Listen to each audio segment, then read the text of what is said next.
ya nos hemos desahogado con nuestras batallitas de autores, que son terribles, y eso sí quedaría para una teoría de conspiración propia, pero no es el día, ni el momento, ni el lugar. Y efectivamente hemos venido hoy aquí a hablar de algo que lo he llamado la batalla por tu mente. ¿Por qué la batalla por tu mente? Porque en el fondo todos sois dueños de un tremendo tesoro que a veces no somos conscientes de lo que es. Pero es un tesoro codiciado, es un tesoro que prácticamente desde que sacáis el pie derecho, o el izquierdo, si no sois supersticiosos, de la cama, hay gente que os lo quiere arrebatar. Cada vez que os levantáis, en cuanto enchufáis la radio, encendéis la televisión, echáis un vistazo a vuestras redes sociales, a vuestros medios digitales, hay una legión, un verdadero ejército de personas, de instituciones, de empresas, de compañías, de partidos políticos, organizaciones no gubernamentales, grupos de presión, lobbies de tal o cual naturaleza que quieren hacerse con vuestro tesoro. ¿Y qué tesoro es ese? Vuestra mente, vuestras opiniones, vuestro criterio, vuestros prejuicios, vuestras acciones, lo que compráis, lo que decís, lo que pensáis, lo que votáis. Es un tesoro tan codiciado que se gastan miles y miles y miles de millones todos los años en investigación y desarrollo, solo en investigación y desarrollo, no ya en implementar esos medios, que también se gasta mucho dinero, en arrebataros ese tesoro, que esas opiniones, que esos actos, que esa forma de votar, de comprar, de ir por la vida, creáis que siguen siendo vuestras, pero ya no lo sean. Y bueno, yo estudié en su día publicidad y relaciones públicas. Fue una carrera de 5 años en los cuales te entrenan en un ambiente académico, universitario, básicamente a convenceros de cosas, a comeros el coco, a que no seáis libres para actuar o para comprar. Y bueno, básicamente lo que se hacía antiguamente en publicidad era seducir, o al menos convencer, o al menos manipular de una forma más o menos sutil, pero siempre dentro, digámoslo así, de las reglas. Aunque sean las reglas del charlatán de feria, aunque sean las reglas del vendedor de crecepelos, aunque sean las reglas del tipejo que os quiere vender una moto, que siempre los ha habido en todos sitios. Y eso lo tenemos asumido dentro de la sociedad de consumo, lo tenemos asumido dentro de nuestro modelo capitalista como algo normal y está bien y está aceptado. ¿Por qué? Porque luego están los que hacen trampa. Y es de esos, precisamente, de los que vamos a hablar. De la gente que no pretende convenceros, de la gente que no pretende manipularos, de la gente que no pretende venderos cosas a la antigua, sino de la gente que quiere arrebataros ese tesoro con malas artes, con peores artes de las que se han utilizado tradicionalmente en la publicidad. Y ahora es cuando esto debería de cambiar. Ahora. Todo comenzó con una cosa que se llamó el proyecto MK Ultra. Supongo que muchos de vosotros aquí que seguís estas temáticas estáis familiarizados con el asunto. Era básicamente un proyecto de la CIA, de la Central de Inteligencia Norteamericana, para desarrollar métodos científicos para manipular la mente humana. Todavía me acuerdo, hace cosa de 20 años, cuando el MK Ultra era... El MK Ultra que se me ha comido el Ultra, pero bueno, allá abajo pone Ultra. El MK Ultra era teoría de la conspiración. Eran cosas sin comprobar, exageraciones, propaganda soviética incluso, propaganda antiamericana, etcétera, etcétera, conspiranoia pura y dura.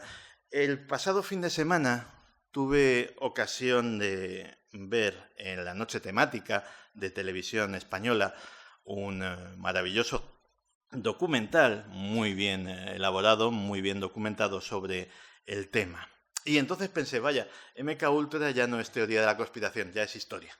Ya simplemente es historia oficial. En aquel momento lo que se pretendía era encontrar formas de hacer que la gente hiciera cosas que voluntariamente no haría. Traicionar a su país, asesinar a otro ser humano, obedecer cosas que no obedecería. Para ello se retomaron exactamente en el mismo sitio donde se habían abandonado, porque para eso se perdonó a los científicos nazis que los llevaron a cabo, los experimentos que llevó a cabo el Tercer Reich, sobre todo con drogas exóticas, como en aquel momento era el peyote, eran diversos alucinógenos, y luego más tarde el LSD. Y se hicieron verdaderas atrocidades.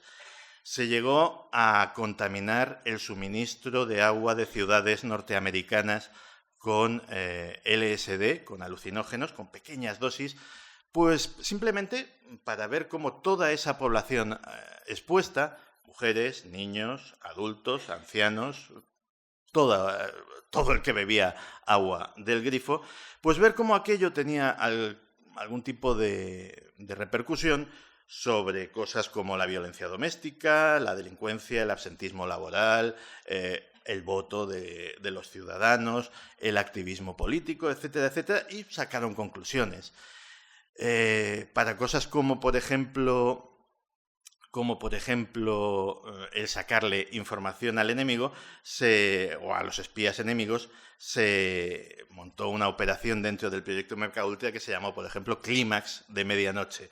Clímax de Medianoche era una cadena de prostíbulos montados por la Agencia Central de Inteligencia, en los cuales las prostitutas estaban adoctrinadas para que le dieran determinadas sustancias a los clientes y esas habitaciones tenían espejos falsos desde donde los científicos de la CIA filmaban todo lo que sucedía, todo muy retorcido, todo muy perverso.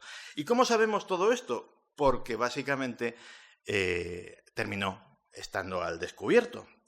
Una comisión del Senado de los Estados Unidos, dirigida por el senador Ted Kennedy, terminó descubriendo todo esto. La CIA rápidamente quemó todos los papeles que pudo en una maniobra inédita en los Estados Unidos, pero aún así salieron a la luz muchísimos documentos en los cuales pues se ponía de manifiesto experimentos con gente internada en sanatorios mentales, con huérfanos, con prisioneros en cárceles. En definitiva, algo que se prometió que no iba a volver a suceder. Fue un verdadero escándalo, fue una verdadera conmoción para el público estadounidense. Y bueno, el gobierno compareció ante sus ciudadanos y les dijo que esto nunca más volvería a ocurrir. El problema es que volvió a ocurrir. Miro mucho el reloj, no porque tenga prisa por irme, sino porque me administro muy mal el tiempo, así que perdonadme que sé que causa muy mal efecto estar mirando constantemente el reloj, pero quiero contároslo todo en el tiempo que tenemos y así me voy dosificando. Todo lo de MKUltra básicamente tenía que ver con el tema de las drogas y el uso de hipnosis y otros medios, digámoslo así, coercitivos a la hora de manipular la mente de las personas, pues por ejemplo para crear aquello que se denominó en su día asesinos programados, gente que mediante la sugestión hipnótica y el empleo de narcóticos se les programaba con una misión de la cual no eran conscientes y luego pues el hipnotista les daba una palabra clave, esa programación se disparaba con eso y llevaba a cabo esa misión. Pero todo esto era como muy primitivo. Y entonces empezaron a pensar en otro tipo de manipulación de la mente. ¿Por qué no utilizar la tecnología? Porque lo de las drogas, bueno, en fin, nadie sabe. Cuando le echas un producto químico a una persona en un vaso de agua como este, al final es muy difícil saber cómo va a reaccionar. No era una ciencia exacta. Y hubo gente que pensó que la solución estaba en las microondas. Ese esquema que tenéis ahí No me lo he inventado yo. Ese esquema procede de un documento oficial desclasificado por los servicios secretos de Estados Unidos. La desclasificación, además, tiene muchísima gracia porque este documento en concreto fue desclasificado por accidente. Resulta que una página web que se dedica a solicitar mediante el Acta de Libertad de Información, que es la legislación allí para esto, a solicitar documentos secretos que creen que pueden ser de interés, que se llama de Black Vault, la bóveda negra, pues solicitó información sobre determinado tema. Y en medio de los papeles, evidentemente por error desclasificados, apareció un tema sobre control mental mediante microondas, con gráficos como estos tan gráficos, nunca mejor dicho, en los cuales se ve pues antenas montadas en furgonetas, antenas montadas en helicópteros, lanzando unos rayitos a la gente, ¿verdad? ¿Y en qué consisten esos rayitos? Pues básicamente en algo que ya tenían bastante investigado los estadounidenses. Hace unos meses, supongo que muchos recordaréis la noticia, salió la noticia de que la Embajada de Estados Unidos, el personal de la Embajada de los Estados Unidos en La Habana, estaba sufriendo una extraña epidemia. De repente oían voces, tenían insomnio, oían extraños sonidos, jaquecas muy fuertes, etcétera, etcétera. A todos nos pilló más o menos de sorpresa, pero algunos sabíamos que esto no era la primera vez que sucedía. En lo más álgido de la Guerra Fría, en la embajada de los Estados Unidos en Moscú, sucedía exactamente lo mismo. Y de hecho, el personal de la CIA lo llamaba aquello la señal de Moscú. La señal de Moscú estuvo durante más de una década perturbando el funcionamiento y la vida diaria de todos los funcionarios que trabajaban en la embajada norteamericana en Moscú.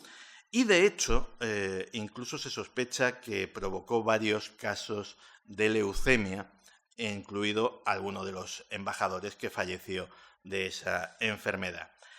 La CIA sabía perfectamente a qué se debía y de dónde procedía esta señal de Moscú, y no hicieron absolutamente nada para pararlo, ni una protesta, ni un atisbo de intentar solucionar el problema.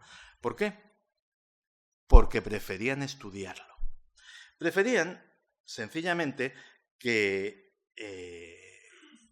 la señal de Moscú siguiese perturbando la vida, el sueño, la cordura y a veces hasta la salud de sus funcionarios, a cambio de ir estudiando cómo esa radiación de microondas podía ser utilizada como arma psicológica contra el enemigo. Y así nació el proyecto Pandora.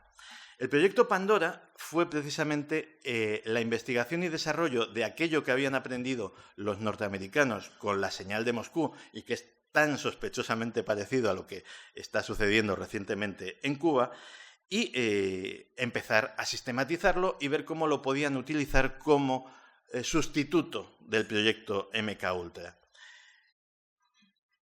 Se trataba de la estimulación eléctrica del cerebro a distancia. Veréis, el pionero de todo esto fue un español, el doctor José Rodríguez Delgado.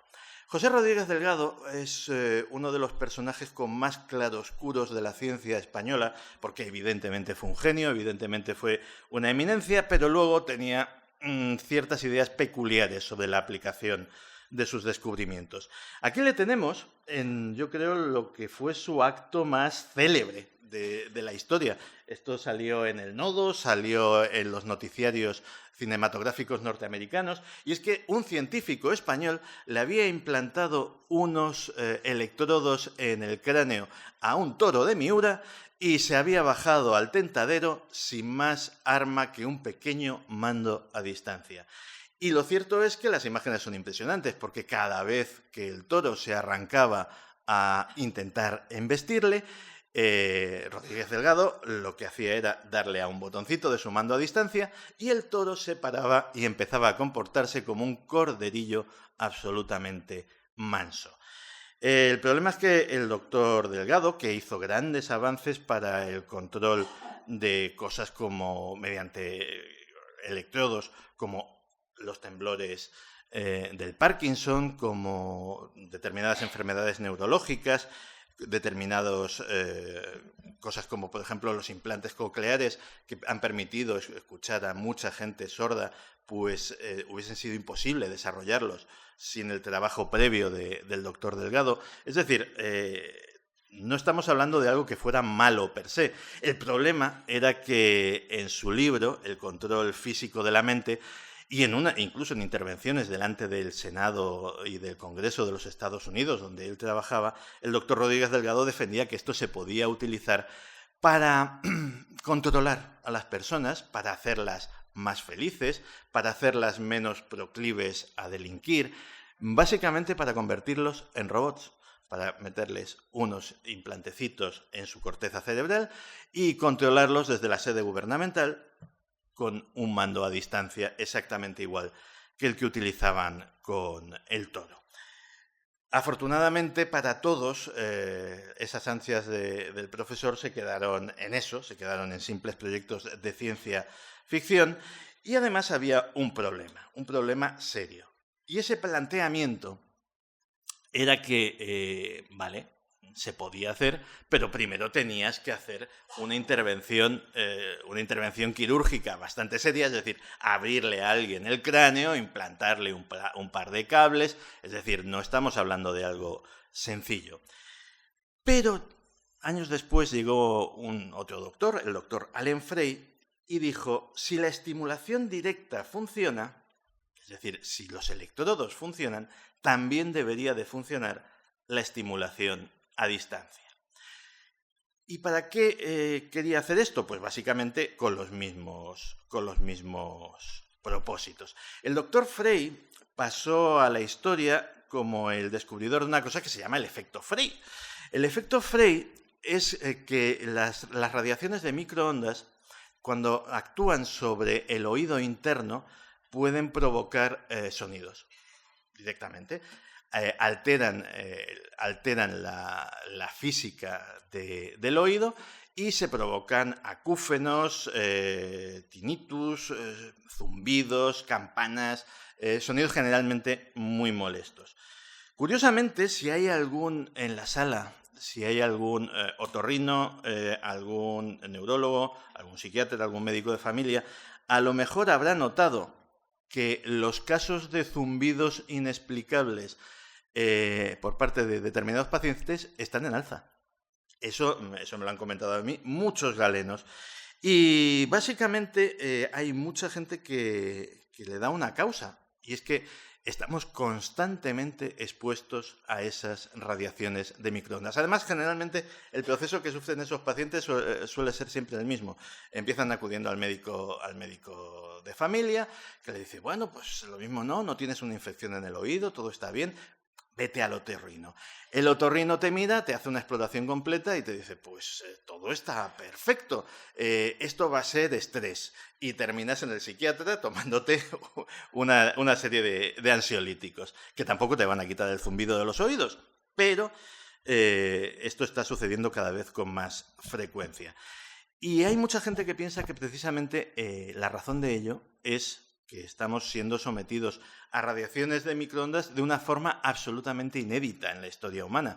Es decir, los teléfonos móviles funcionan con microondas, es decir, no estamos hablando solamente del horno, estamos hablando de que hay cantidad de transmisiones de radiofrecuencia que ahora mismo nos están afectando a todos y que probablemente haya gente que sea más sensible que otra.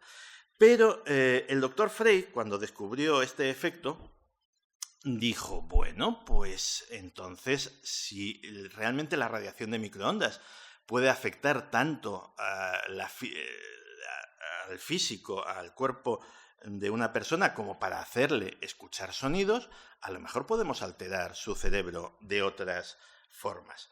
Y entonces hizo su famoso experimento de las ratas. Estas ratas en concreto. Estas ratas de laboratorio estaban viviendo en un espacio, como veis, muy pequeño, hacinadas, y el doctor Frey les hizo la vida mucho más complicada. Empezó a calentar la sala, a bajarle su dieta alimenticia, a quitarles el agua. Básicamente empezó a cabrearlas. mucho. Entonces estos animales empezaron a ponerse agresivos entre sí. Comenzaron a ponerse agresivos entre sí y entonces el doctor Frey simplemente empezó con su proyector de microondas a buscar qué frecuencia los calmaba. Y la encontró. Encontró una frecuencia que a determinada intensidad simplemente le dabas al botón, como hacía el bueno del doctor Delgado, pero ahora ya sin necesidad de meterle nada en la cabeza a aquellos animales, simplemente teniendo el haz de microondas, disponiendo de él. Y eso los directivos de la CIA lo vieron como un descubrimiento brutal. Porque empezaron a comprobar que efectivamente determinadas frecuencias de microondas a determinadas intensidades podían actuar a distancia sobre la mente de las personas y provocar una serie de efectos físicos y psíquicos. El bueno del señor de la lupa es el doctor Frey, por cierto, ya de mayor, que se dejó hacer este retrato. Y los otros dos croquis son de precisamente esos documentos desclasificados por accidente a los que mencionaba. Especialmente el cuerpo femenino este que tenemos aquí y que dice el titular efectos de las armas psicoelectrónicas es bastante llamativo, porque de entrada es un documento oficial y nos habla de que existen algo llamado armas psicoelectrónicas, cosa que si no hubiese sido por la existencia de este documento no nos habríamos enterado, o al menos simplemente sería una cosa de estas que sospechamos los aficionados a la conspiración. Y vamos a ver qué dice. Dice, borrado forzoso de la memoria, cambios en la audición, violentos ataques de picazón, temblores, dolor intenso, orgasmo forzoso, dolor articular, sueños controlados, leer y proyectar pensamientos en la mente del sujeto, rechinado de los dientes. Claro, estamos hablando de que todos estos efectos, y vemos la fecha además del documento, 1974, no estamos hablando de algo de altísima tecnología de lo último, estamos hablando de los años 70.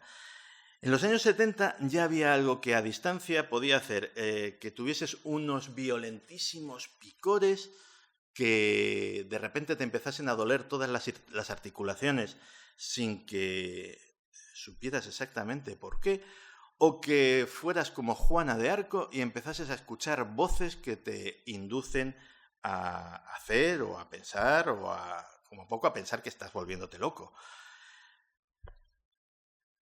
Yo he tenido ocasión de hablar con algunos psiquiatras que tuvieron, no sucede a menudo, pero que tuvieron experiencias con personas que afirman escuchar voces. Es una enfermedad, lógicamente, es un trastorno psicológico, pero se encontraron con algún caso aislado, en los cuales tanto la actitud del paciente, es decir, parecía un paciente completamente sano, salvo que escuchaba esas voces, como su experiencia profesional les indujeron a pensar que realmente esas personas estaban escuchando unas voces procedentes de una fuente física a la cual ellos no tenían acceso. Y esa sensación puede ser nada descabellada, porque todas esas investigaciones dieron como efecto eso que veis montado en ese vehículo de ahí. Esa es la primera arma reconocida de microondas de la historia. Ya es antigua, ¿eh? Esto estamos hablando de finales de los 90, principios de los 2000. De hecho, su utilidad es básicamente antidisturbios. Es generar a distancia una sensación incómoda a grandes multitudes, a grandes masas de personas. Se ha utilizado sobre todo en los países que ha ocupado Estados Unidos, en Afganistán, en Irak, para evitar manifestaciones, para evitar grandes tumultos. Y claro, esto es muy primitivo, porque básicamente, o al menos eso es lo que se confiesa, ese arma de microondas lo único que te hace es proyectarte microondas a lo bestia y hacer lo que hacen las microondas, es decir, calentar todos los fluidos de nuestro cuerpo, que somos un 70% agua, y provocar una sensación primero febril y luego de dolor intenso que hace que esa multitud huya. Pero ya es utilizando armas de microondas. Y digo que es algo absolutamente primitivo porque las otras dos fotografías son de cosas que han hecho aficionados en YouTube, utilizando como base hornos de microondas domésticos. Y se han construido réplicas caseras y funcionales de esas armas de microondas. Así que si un tipo de YouTube con unos conocimientos rudimentarios de electrónica puede hacerse un arma de microondas que básicamente tenga los mismos efectos confesados que la grande, esa grande que tiene esa maravillosa antena que lleva millones de dólares de desarrollo y que tiene una consola de control complejísima con un ordenador y una serie de pantallas y tal, ¿creéis que solamente está para provocar un poquito de dolor, un poquito de incomodidad a sus objetivos? ¿O a lo mejor puede provocar un catálogo de efectos tan grande como el del muñeco, el de la figura que presentábamos hace un rato? Yo me inclino por la segunda opción. El siguiente personaje que tenemos en nuestra historia es el doctor Ross Adey. El doctor Adey fue el que retomó las investigaciones del proyecto Pandora justo donde las había dejado el doctor Frey. Y su contribución fue enorme porque él era técnico, estaba especializado en encefalografía, y su teoría era que el electroencefalograma tenía no solamente información relativa al funcionamiento del cerebro, sino información relevante en cuanto al contenido del cerebro, es decir, sobre nuestras emociones, sobre nuestros sentimientos, sobre las cosas en las que pensamos. Entonces, cuando descubrió que el doctor Frey había... Voy a ver cómo voy. Me estoy enrollando. Intentaré abreviar. Cuando descubrió que el doctor Frey había descubierto que se podía estimular el cerebro a distancia gracias a las microondas, su idea fue la siguiente. Dice, si cogemos la información que tenemos del encefalograma y, por ejemplo, sabemos qué longitud de onda o qué tipo de ondas provocan la ira, o qué tipo de ondas provocan el sueño, o qué tipo de ondas provocan el miedo, o qué tipo de ondas producen el dolor, si ese haz de microondas al que sometemos al cerebro lo modulamos exactamente igual que se hace con la frecuencia modulada que recibimos en nuestros transistores, con esas ondas, a lo mejor podemos, esas sensaciones, ese miedo, ese dolor, ese sueño, cualquier sensación, cualquier sentimiento que pensemos o que tengamos ya registrado a qué onda corresponde, pues a lo mejor podemos provocarlo a distancia. Y efectivamente esos fueron los siguientes experimentos. Experimentos que dieron lugar a uno de los proyectos más siniestros de la historia de las operaciones secretas estadounidenses, que fue el proyecto Niebla Carmesí. El proyecto Niebla Carmesí consistía básicamente en coger aviones Hércules C-130 como este de la imagen y en el portón trasero, ahí lo vemos instalado, son unos aviones de carga muy grandes que tienen un portón trasero abatible, montar una de las antenitas que hemos visto antes. Y aquí ya no consistía tanto en provocar daño o usarlo como arma convencional, sino precisamente a grandes grupos de población generarles determinadas emociones. Básicamente, si vamos a invadir Irak y tenemos a los aguerridos tipos de la Guardia Republicana de Saddam Hussein esperándonos en una posición en la cual nos pueden hacer sufrir bastante y que tengamos muchas bajas, pues a lo mejor si pasa por encima este avión modulando una serie de ondas que les produzcan un intenso pánico, pues el trabajo se nos facilita muchísimo. Y de hecho eso es lo que sucedió. Podían inducir pánico, podían inducir ira, podían inducir todo tipo de sensaciones en grandes masas de gente que estuviera reunida en un sitio. Funcionaba con los grandes números. Había gente que parecía inmune, pero normalmente la mayor parte de la gente respondía bien al estímulo. Es curioso porque el lugar donde... Ya volverá lo de antes. El lugar donde se sospecha, y la sospecha es más terrible, que se experimentó con el proyecto Niebla Carmesí, fue en la Guerra Civil de Ruanda. La Guerra Civil de Ruanda empezó con un accidente de avión en el cual el presidente del país falleció con buena parte de su séquito y de su gobierno.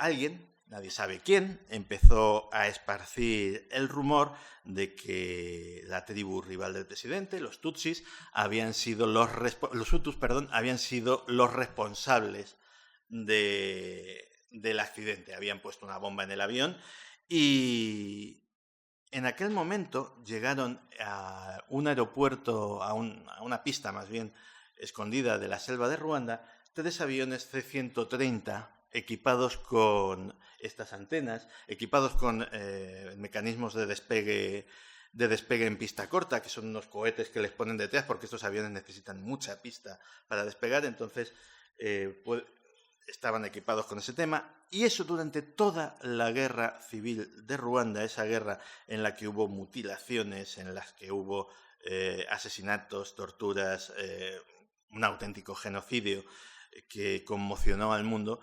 Pues esos 3 aviones, con esa antena asomando por la parte del portón trasero, estaban constantemente como buitres sobrevolando aquellos escenarios terroríficos. Quiero pensar que estaban para mandar un poquito de calma y para apaciguar a aquella gente, pero conociendo cómo funcionan las cosas también puede ser que estuvieran para todo lo contrario, para exacerbar los ánimos y para que el conflicto fuera más sangriento y más sanguinario. Pero todo esto en el fondo son cosas que se utilizan en el campo militar y que en cierto sentido quedaron superadas cuando llegó Internet. Internet lo ha cambiado absolutamente todo. Posiblemente estos proyectos se siguen desarrollando, se siguen investigando como parte del trabajo estrictamente militar o estrictamente de los servicios de inteligencia. Pero ya a nadie se le ocurre que esto pueda utilizarse sobre grandes masas de población civil, porque ahora hay formas mucho más fáciles, mucho más sencillas de manipular a grandes masas de población civil. Y esas formas las descubrió en su día un autor que se llamaba Stephen Baker, que básicamente descubrió que grandes empresas estaban contratando a lo más granado de matemáticos, estadísticos, sociólogos, expertos en ciencias sociales aplicadas, y estaban haciendo algo que iba más allá de lo que se denomina el Big Data. El Big Data es intentar reunir grandes masas de información, es lo que hacen las redes sociales sobre nosotros, pues para conocer nuestros hábitos, nuestros ánimos, nuestras intenciones de voto, etcétera, etcétera. No, estos individuos a los que él llamó los numerati, en un libro que vendió muchísimo en su momento, intentaban otra cosa que no era simplemente vender productos o vender candidatos. intentaban, mediante el conocimiento de la gente, de sus prejuicios, de sus pensamientos, de lo que llevaban en su vida íntima, intentaban modificar sociedades enteras. Y así nacieron cosas como el escándalo famoso de Cambridge Analytica. Cambridge Analytica era una de las empresas que cumplía esas atribuciones que Stephen Baker decía en su libro. Básicamente, cuando existía, porque Cambridge Analytica, a raíz del escándalo que le implicaba en la elección, en la utilización de los datos de Facebook para que Donald Trump fuera elegido, desapareció, pero cambió de nombre, no os creáis que ha desaparecido del todo. Cuando tenía página web, prometían que previo pago de su importe, y el importe era caro, básicamente tu candidato iba a ganar. Y no hacía falta ya manipular, dar un pucherazo, no hacía falta cambiar el sentido del voto. No, simplemente ellos conocían absolutamente todo lo que sucedía en las redes sociales porque compraban esos datos a Facebook, se los compraban a Twitter y gracias a esos datos simplemente localizaban en los sitios clave, en los estados clave, en las provincias clave, las personas que eran más fáciles de manipular, y entonces tú ya de repente aparecía... Esto ha sucedido. Voy a poner un ejemplo que ha sucedido en la campaña, de Donald Trump. Tú de repente estabas en uno de los estados que estaban en disputa.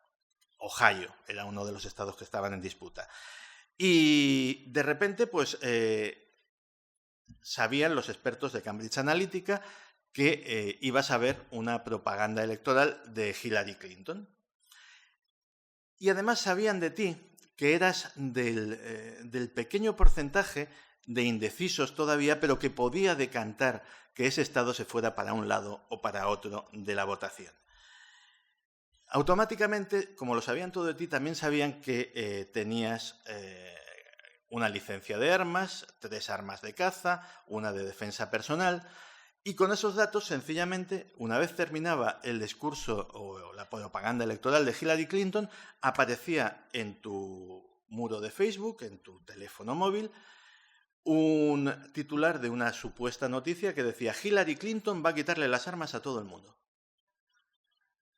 Estímulo, respuesta, automático. Y ese tío decía, o sea, no, hasta aquí hemos llegado. Iban diseñando publicidad, falsas noticias, etcétera, etcétera, para un grupo muy reducido de personas. Es decir, en un estado como aquel bastaba con convencer a 10.000 personas para que el estado cambiase completamente de bando. Y lo consiguieron. La otra gran empresa que se dedicaba y que se sigue dedicando a esto es Takoda. Takoda va bastante más lejos. Cuando navegáis por Internet, que además ahora la legislación de la Unión Europea se ha puesto bastante seria con eso, supongo que estaréis cansados de que cada vez que entráis en una página nueva hay una cosa que se llama la política de cookies. Las cookies son unos programitas que básicamente, en principio, se meten en vuestro navegador y son para mejorar vuestra experiencia en esa página web, pues para que retoméis la navegación donde la habéis dejado, para conocer qué productos, en el caso de cosas como Amazon o como Spotify, pues qué cosas os gustan, etcétera, etcétera. Pero lo que no os cuentan es lo que hace Takoda. Takoda tiene acuerdos con todas esas páginas web. Es decir, Takoda paga a los grandes periódicos estadounidenses, Takoda paga a Amazon, Takoda paga absolutamente a todo el mundo. ¿Para qué? Para que aparte de las tuyas, de las de esa página web, metan su cookie. Y su cookie hace una cosa que no hace ninguna otra. Su cookie te sigue las 24 horas del día. Su cookie sabe absolutamente todo. A qué páginas web vas, cuánto tiempo pasas en ella, si de esa a cuál otra vas. Takoda, por ejemplo, son los descubridores de una cosa que a los sociólogos les llamó mucho la atención, que todos creían que la gente en Internet se movía a su libre albedrío, que la gente, pues cada uno éramos un mundo y navegábamos en una especie de caos. La cookie de Takoda descubrió que navegamos en bandadas. Los tráficos de Internet, los tráficos de redes sociales, son muchísimo más uniformes, y eso sorprendió muchísimo a la gente, de lo que pensamos. ¿A qué se dedica Takoda profesionalmente? ¿Para qué hace todo eso? ¿Para el desarrollo de la ciencia y de la sociología? No. Una vez han identificado a la bandada, lo que hacen es moverla de un sitio a otro a voluntad. Es decir, van modificando su comportamiento y son contratados por empresas, organizaciones, partidos políticos, etcétera, etcétera, para que pues su mensaje en las redes sociales salga beneficiado. Y ya para finalizar, porque esto lo voy a tener que contar rapidísimo, estos son unas imágenes de ovnis. Y bueno, ¿qué puñeta me estás contando ahora de ovnis después de contarme todas estas historias de operaciones secretas? Esta diapositiva es relevante porque en su día montó muchísimo revuelo. Porque apareció en mitad de los famosos papeles o de el famoso PowerPoint que desveló Edward Snowden. Y todo el mundo, claro, el titular fue tremendo. Hay ovnis en los papeles de Edward Snowden. La NSA está al corriente de estas cosas y tal y pascual. No se explicó bien. Básicamente, esto estaba en una diapositiva que explicaba, bajo este epígrafe, operaciones de control social. Y entonces ya la cosa se va volviendo más relevante. Entre otras cosas, lo que se explicaba en ese documento, y por eso se ponían esas fotografías de ovnis, es que la Agencia de Seguridad Nacional y sus homónimos británico, australiano, canadiense, y es de suponer que el del resto de los países, tienen a todos los grupos que consideran disidentes, y entre ellos, curiosamente, por alguna razón, a todos los grupos relacionados con los ovnis, los tienen bajo continua monitorización. Y no solamente eso, sino que además los tienen monitorizados, infiltrados y manipulados. De tal manera que acaban haciendo populares o haciendo que tengan relevancia dentro de las redes sociales las historias que ellos quieren. Las revelaciones de Snowden, por ejemplo, efectivamente dijeron que hay operaciones de infiltración hasta el punto de que cualquier cosa que os llegue a través de las redes sociales no tenéis la posibilidad de saber de qué fuente viene.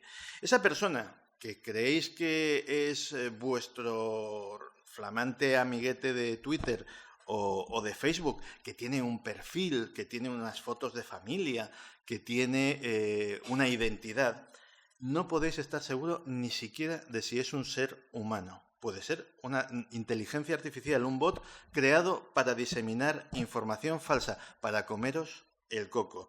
Antes, hasta hace muy poco, eso se hacía en grandes salas, pues salas de empresas como Takoda o como otras, en grandes salas en las cuales había un montón de tipos sentados en sus consolas, en sus ordenadores, cada uno de los cuales manejaba 10, 20, 30, 100 identidades en línea y las utilizaban para crear polémicas en Internet, destruir reputaciones, ensalzar a otras personas. Ahora ya ni siquiera hacen falta esos operadores humanos. Las inteligencias artificiales lo hacen con tal eficacia, con tal limpieza, que esas grandes salas llenas de agentes expertos en manipulación han sido sustituidas por un gigantesco megaordenador, una sala de servidores en las cuales directamente no puedes, o sea, el resultado es que ese troll que está dándote la lata, ese tipo que te da la razón, no puedes saber si es una persona o es sencillamente una máquina. En definitiva, se están llevando a cabo todo tipo de operaciones en Internet, se están llevando a cabo todo tipo de manipulaciones y ese es precisamente la última frontera.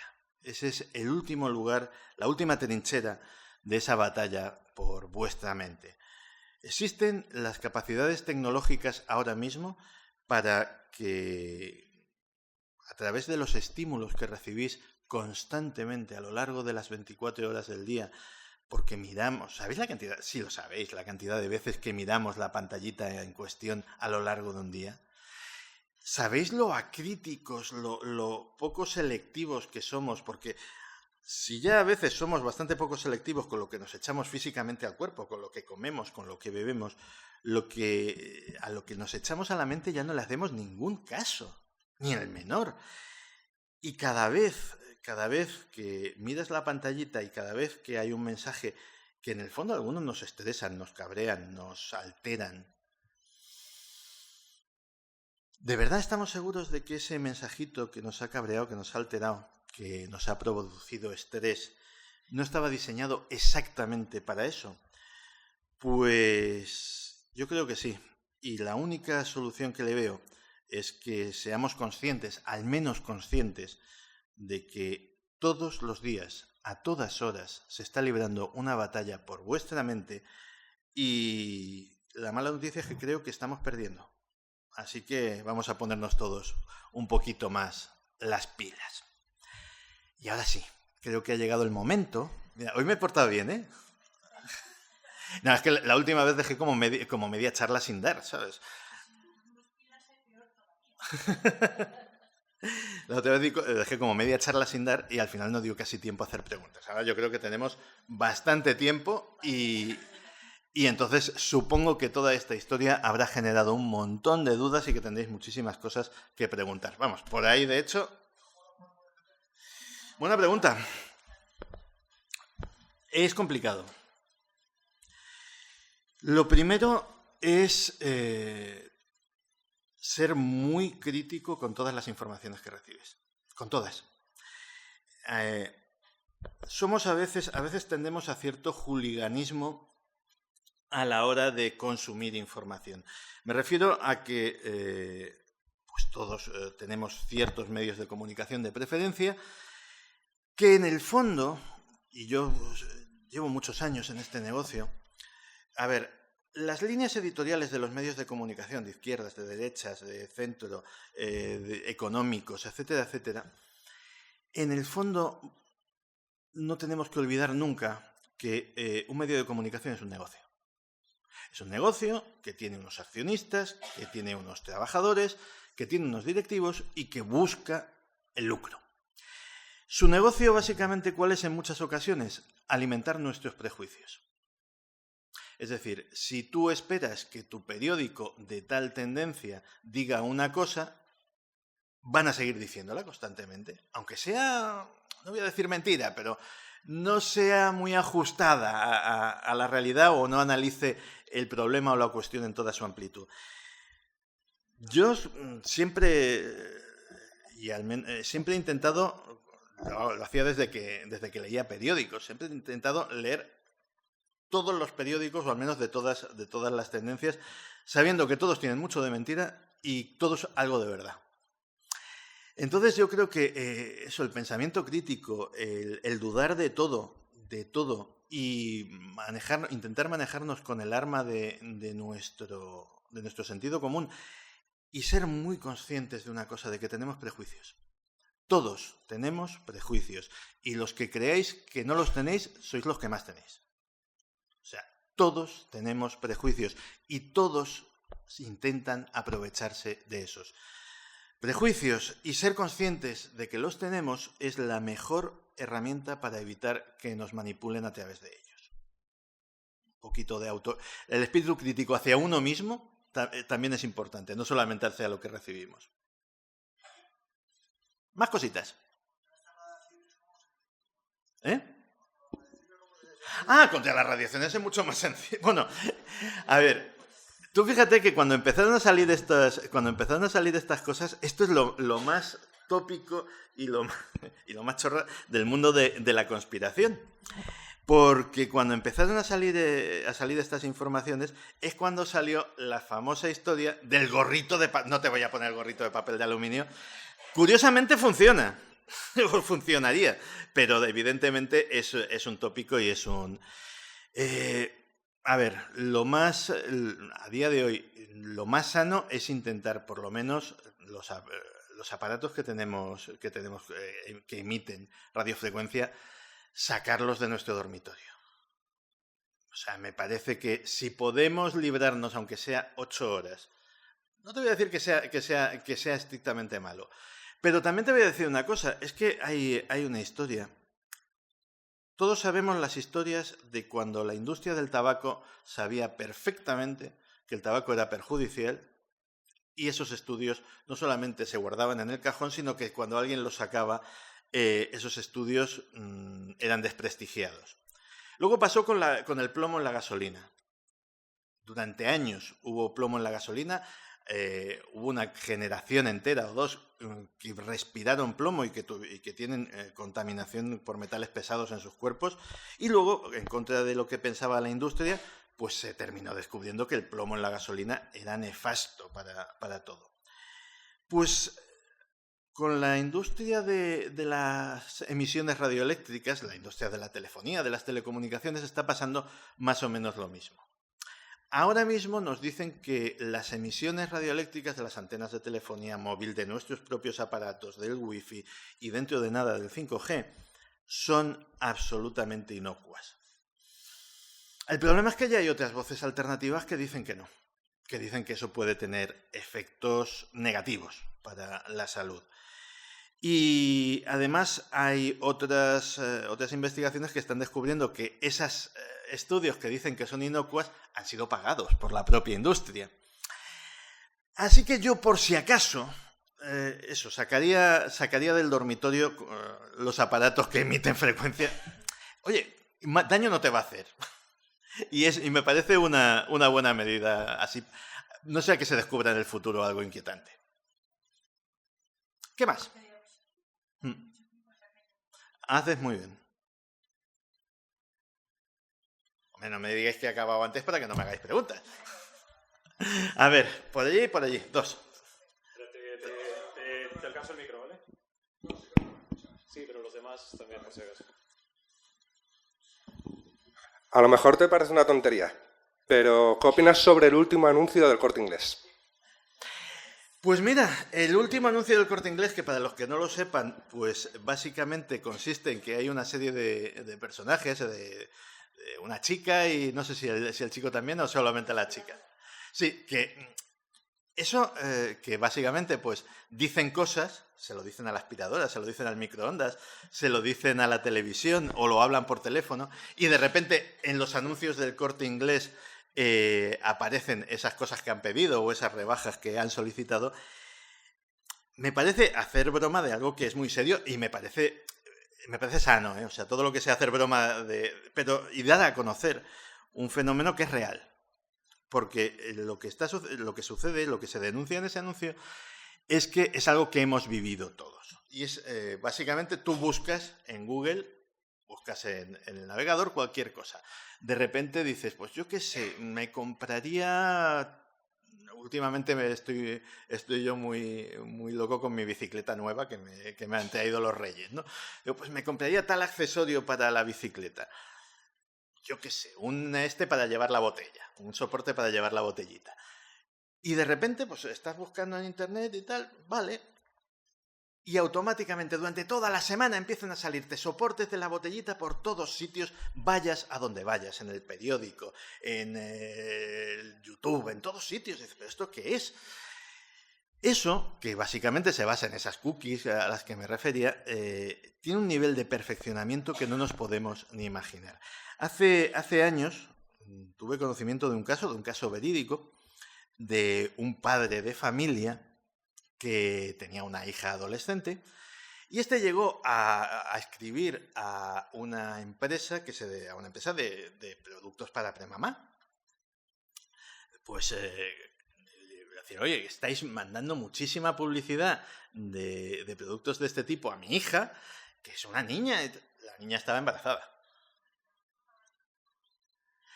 Su padre no lo sabía, pero Google sí. Claro, se han dado casos de que de repente tú llegas a tu banco y dices, oye, ¿por qué me habéis bajado el límite de crédito de la tarjeta? si yo tengo dinero y tal. Y dice, pues el algoritmo ha descubierto que tu historial de navegación, los sitios que visitas, las cosas que ves, las compras que haces, son de tío poco solvente.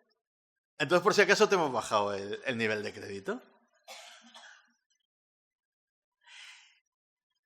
A mí me han contado casos, y me lo han contado de primera mano, de parejas que han sufrido una crisis y que no han buscado nada en Internet, o nada que piensen o sea, no han ido buscando un abogado de divorcios, no han ido...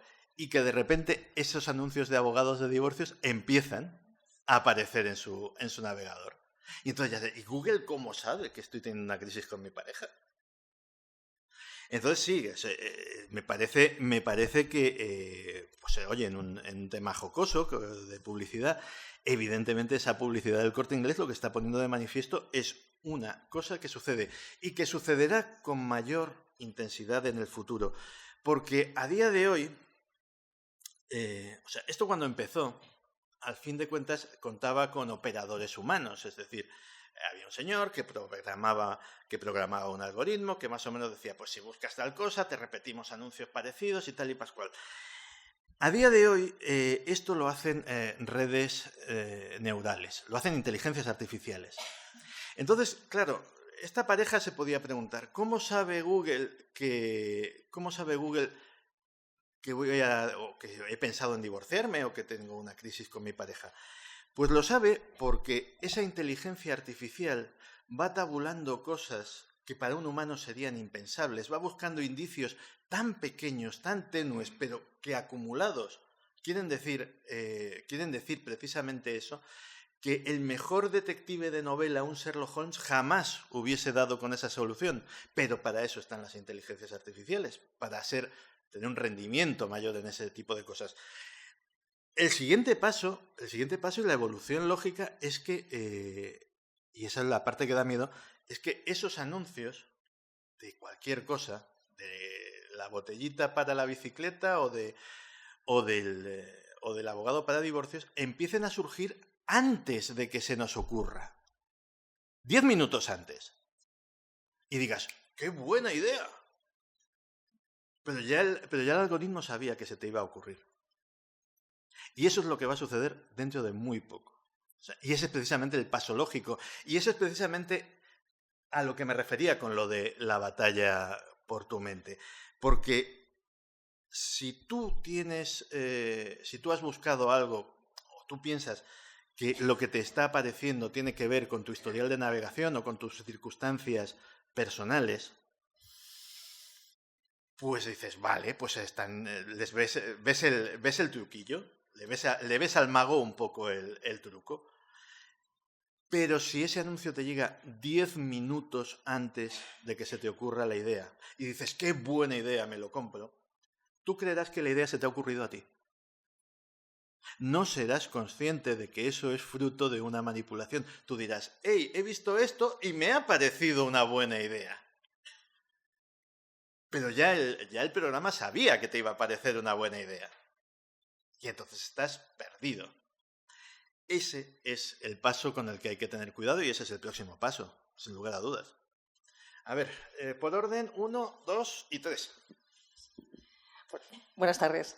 La verdad es que tengo un montón de preguntas, porque Vaya. es un tema interesantes, pero bueno. Por ejemplo, ¿qué opinas sobre el Instituto Monroe? El señor Monroe, que ya sabes que en el siglo pasado pues creó la técnica Gemisync, ¿no? De alteración a través de diferentes ondas, pues para conseguir alucinaciones y sobre todo que, ya sabemos, ¿no? Que especialistas del ejército norteamericano fueron tratados precisamente a través del instituto. Eso me parece que incluso llegaste a hablar de ello en Cuarto Milenio, a lo mejor. Puede ser, o sí, seguro, vamos, o sea, el tema o en Milenio 3. O en Milenio. ¿Crees que esa tecnología, por supuesto ya perfeccionada, esté actuando, por ejemplo, en la segunda parte que te digo, inducir a la gente a través de información codificada para que escriban libros que luego cambian la mente de la gente, de las creencias, por ejemplo? Porque hay gente que llega incluso a escribir libros canalizados y dicen que reciben la información. Curso de milagros, todos esos. Técnicamente es posible. O sea, la primera parte de la pregunta, yo lo dividiría en trocitos. La primera parte, ¿es técnicamente posible? Es técnicamente posible. O sea, la tecnología existe y además existe desde hace mucho tiempo. No estamos hablando de algo como lo de las inteligencias artificiales. ¿Años 50 puede ser? Sí, y perfeccionada eso en los años 70. Ten en cuenta que efectivamente la cosa empezó directamente con la modulación de sonidos, luego el tema de que esos sonidos se podían mandar transcranealmente sin intervención del oído, y luego precisamente la evolución lógica fue la del proyecto Pandora, es decir, prescindir por completo del sonido y que pudieras escuchar voces directamente sin necesidad de que hubiese un sonido, de que las voces se produjesen directamente en tu oído interno. ¿Se podría, entre comillas, engañar a alguien para hacerle creer que está canalizando algo? Si encuentras un sujeto lo suficientemente sugestionable, sí. Pero el caso, por ejemplo, del curso de milagros, se sabe que la mujer que lo escribió, que era psicóloga y que su marido era militar, precisamente creo que en el proceso, que estaban involucrados en el proyecto MKUltra, esta mujer además estaba formada y además pues ella decía que todo lo que recibía para escribir el curso de milagros era en contra de su voluntad. Cuidado, que también lo dijo al final de su vida. Sí, pero también hay un tema. Es decir, puede ser, o sea, no lo dudo, pero también hay mucha desinformación. Es decir, pudo escribirse perfectamente como parte de... Sí, efectivamente. Claro, nunca lo sabremos, o al menos no hasta que salga por accidente un papelillo como estos que hemos enseñado aquí, pero ambas posibilidades son perfectamente admisibles. Había dos manos por ahí, una y dos, vale. Yo creo que se me oye. Sí, pero para los demás. Lo que estabas diciendo, que Google te coge la información y te dice lo que tienes que hacer antes. Bueno, ¿no será que tus estados emocionales, o bien de la pareja o de tú misma, con la cantidad de elementos que tenemos, como es una televisión, solo microondas o tal, tú generes un campo de frecuencias y según la frecuencia ellos ya tienen estudiado qué emoción la produce, etcétera, etcétera? Yo creo que no, o sea, porque a día de hoy está tan evolucionado el sistema este de las inteligencias artificiales que ese campo de investigación creo yo que está relativamente abandonado, ya te digo, salvo para asuntos militares, salvo directamente para utilizarlo en el campo de batalla. Pero cosas veredes. Es decir, hace muy poco, el año pasado, nos enteramos de que nuestro móvil no se escuchaba. Claro, eso parecía una cosa de ciencia ficción hasta que salió la noticia. Resulta que había en determinados móviles Android concretamente, había una serie de aplicaciones que venían con un pasajero. Jueguecitos tontos, etcétera, etcétera, pero venían con un pasajero. Y ese pasajero lo que hacía era abrirnos el micrófono del móvil. ¿Para qué? ¿Les interesaba que hablases mal de tu jefe o que estuvieses engañando a tu mujer? No les interesaba para nada. Lo que les interesaba era ver oír qué publicidad estabas viendo o oyendo en radio y en televisión en ese momento. Y cuando la inteligencia artificial detectaba que habías visto un determinado anuncio, automáticamente te salía de refuerzo en el móvil el mismo anuncio en tus redes sociales, para que no se te olvidase. Es decir, sí, es perfectamente posible porque yo estoy convencido de que nos quedan cosas por averiguar, y bastantes. Es decir, de que de esta historia conocemos la mitad de la mitad.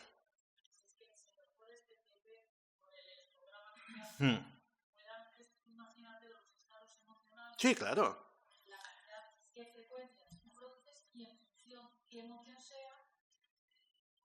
De hecho, a día de hoy, por supuesto. Ya te digo que lo considero que entra dentro del rango de lo posible. Pero no de lo comprobado. Así que no... Por ahí. Bueno, habéis estado ahora hablando un poquito de eso. Yo quería hablar de una experiencia que he tenido y también hacer la pregunta. Es el tema que estamos hablando de la publicidad, de que cuando buscas en Google algo, luego te aparece la publicidad pues, en el correo electrónico, en Facebook. Yo lo que quería contar es el tema que estás hablando de los micrófonos. Yo ya tengo comprobado desde hace mucho tiempo que cualquier conversación que tengo, luego me voy al Facebook y el primer anuncio de publicidad está relacionado con alguno de los temas de los que está hablando. No lo dudes. Me doy cuenta, pues, yo trabajo en un bar y me doy cuenta que estoy hablando en la barra con alguien y estoy siempre pendiente de las redes sociales porque hago publicidad del bar y eso, y automáticamente siempre me aparece la publicidad de algo que he hablado. Pero por cosa rara que sea, si me pongo a hablar de fosas sépticas, me aparece un anuncio de fosas sépticas y jamás he querido buscarlas. Entonces, claro, yo digo, entonces tiene que ser que el teléfono seguramente tenga activado el micrófono y te detecta eso. Entonces, la pregunta que te quería hacer sobre ese tema, ya que no está escuchando y teóricamente los fines son publicitarios, que evidentemente no puede haber también fines de ingeniería social. Ah, claro. O sea, y tema de espía que te puede servir, no sé, te iba a decir, no soy conspiranoico, de gobiernos. Ellos tienen la información de tus ideales, de todas las cosas. Si en algún momento hay problemas y quieres localizar a cierto tipo de personas, las agencias de inteligencia, los gobiernos, saben a quién tienen que ir a buscar. Sí. Igual que antes iba la gente a los bares y hacían las tertulias y tenían localizadas a la gente en la época de la guerra civil o eso, ahora lo mismo, pero a través de los teléfonos, la televisión. Tú fíjate cómo el que hace la ley hace la trampa. Tenemos una de las leyes de protección de datos más garantistas del mundo. ¿De acuerdo? O sea, eso está muy bien. Nuestros datos están protegidos. Yo, por ejemplo, por poneros un ejemplo de hasta qué punto es garantista. Yo, por ejemplo, tengo un podcast en el cual tengo un montón de suscriptores y ojalá tenga más, pero yo no tengo acceso a mis suscriptores. Es decir, iVoox, que es la empresa que gestiona el podcast, no es que no quiera, es que no me puede dar acceso a saber yo quiénes son mis suscriptores, quiénes son mis oyentes. O sea, hasta ese punto llega a ser restrictiva. Pero, en cuanto al tema de los idearios políticos, etcétera, etcétera, hay una salvedad. A eso pueden tener acceso los partidos políticos para mandarte información electoral en su momento. Y es la única excepción, ¿eh? La única excepción en la ley son los propios partidos políticos que pueden mandarte información, propaganda electoral, y es curioso, es realmente curioso como eso, el que hace la ley hace la trampa. Y por supuesto, a ver, normalmente, y eso es la base del asunto, todas estas cosas funcionan por grandes números. Es decir, no les interesa lo que piensas tú, pero les interesa lo que piensas tú y 20.000 como tú. Eso ya son unos pocos, vamos a ver por dónde van. Y como descubrieron que la gente va por bandadas, aunque se crean que son completamente individuales, pues tiene su aquel. Pero a día de hoy, ser disidente en cualquier dictadura es una pesadilla. Es una pesadilla. Porque hay software, hay en concreto uno que no sé si lo estamos utilizando en España para otras cosas. Hay un software que se llama Pegasus. Pegasus lo creó una empresa de seguridad informática de Israel y es posiblemente el software de monitorización de personas en contra de su voluntad más eficaz del planeta. Claro, si un gobierno de una dictadura está utilizando Pegasus y lo está utilizando no para las cosas que se supone que se comercializa, que es para luchar contra el narcotráfico y contra el terrorismo y contra estas cosas, sino para directamente tener localizados, controlados y a los disidentes, pues saben cuál es su teléfono, con quién hablan, quiénes son sus amigos, dónde viven, cuál es su coche, dónde está en cada momento. Hacer una purga, hacer una redada es cuestión de un día. Y te quitas a todos los disidentes del país de un plumazo en una noche de los cuchillos largos. Entonces, claro que se puede utilizar y claro que da miedo. O sea, por eso precisamente tenemos que ser todos muy celosos de nuestra democracia y que nos dure muchísimo. porque el día que hubiese otra cosa, no nos la quitaríamos de encima nunca. O sea, a día de hoy, en un país tecnológicamente avanzado, rebelarse contra una dictadura es imposible. Si esa dictadura es dura, es decir, es represiva, y porque no hay margen. No hay margen para la privacidad, no hay margen para la independencia, no hay margen para sacudirse un hipotético yugo. Entonces, más nos vale cuidar lo que tenemos y que nos dure muchos años, porque si viniese algo diferente, eso se iba a quedar para siempre. ¿Ya? Me dicen que ya. Uy.